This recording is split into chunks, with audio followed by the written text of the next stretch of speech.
So cycling's really important when you sit down to build a program, all right? Now, where people really mess up cycling is, as he said, my favorite saying is, rest is not the absence of training, it's part of training. It's when the body does get stronger. Okay, so you don't want to beat yourself down. Runners have way too fast a progression generally, and that's usually the #1 reason people start and then stop and back out, because it was too stressful.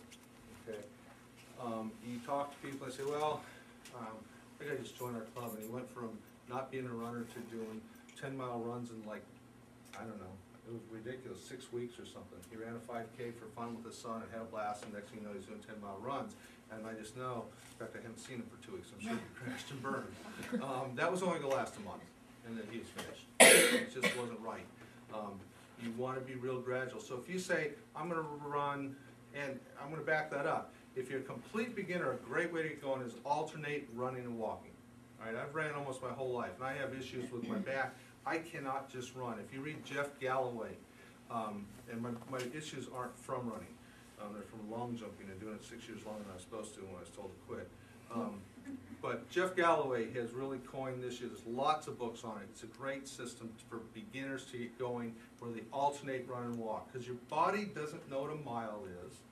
Your body doesn't know how fast you run that mile. It doesn't know that. What your body knows is how long your heart is beating at a certain heart rate, and that's all it knows. So getting out there for time, establishing a heart rate, and somebody can walk and have a heart rate of, I'm just going to use a number, 150, and somebody that's really fit can go out and run a pretty amazing pace and have a heart rate of 150 because they're very fit, and it's taken them years to get there.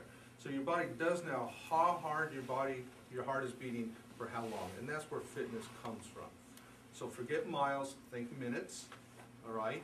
And alternate walking and running at first, because it's a little better, especially if you're on the weight reduction plan, if that's why you're getting into the activity, to be out there longer.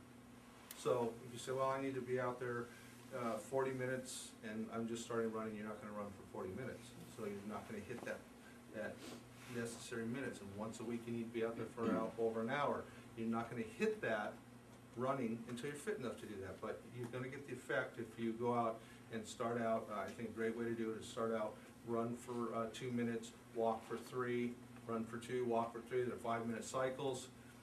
Do that for 30 minutes, gradually build up. So if you can do that 3 days a week for 30 minutes or 4 days a week for 30 minutes, when do you add to that? After how many days? 20. Thank you. All right.